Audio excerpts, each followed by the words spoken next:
श्रेयो हि ज्ञानमभ्यासाच् ज्ञानाध्यानो विशिष्यते। ध्यानात् कर्मफलत्यागस्त्यागाच्छान्तिरनन्तरम्। श्रेयो तालव्यशाकी रावत्तु శ్రేయో హి జ్ఞాన హి హ్రస్వము దాని మీద ఆఘాత హి జ్ఞాన లేక హి జ్ఞాన మభ్యాసాజ్ మా మీద ఆఘాత పక్కన మహాప్రాణాక్షము భాకి యావత్తు మభ్యాసాజ్ చివరిలో జా హలంతము. శ్రేయో హి జ్ఞానమభ్యాసాజ్ జ్ఞానాద్ లేక జ్ఞానాద్ జ్ఞానా పక్కన దాకి మహాప్రాణాక్షము ధా యా ఒత్తులు. జ్ఞానాద్ ధ్యానం జ్ఞానాధ్యానం అనుస్వారము నాసిక వ ఉచ్చారణ.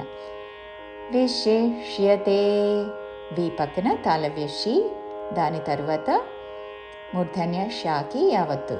విశిష్యతే జ్ఞానాధ్యానం విశిష్యతే.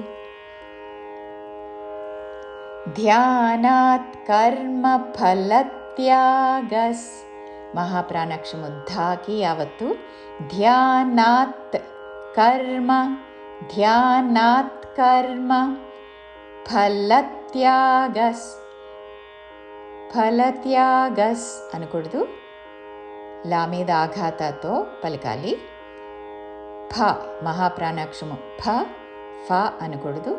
ఫలత్యాగస్ ధ్యానాత్ కర్మ ఫలత్యాగస్ త్యాగాచ్ఛాంతి త్యాగాచ్ఛాంతి రనంతరం రనంతరం త్యాగాచ్ఛాంతిరనంతరం.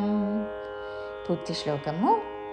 శ్రేయో హి జ్ఞానమభ్యాసాజ్ జ్ఞానాధ్యానో విశిష్యతే.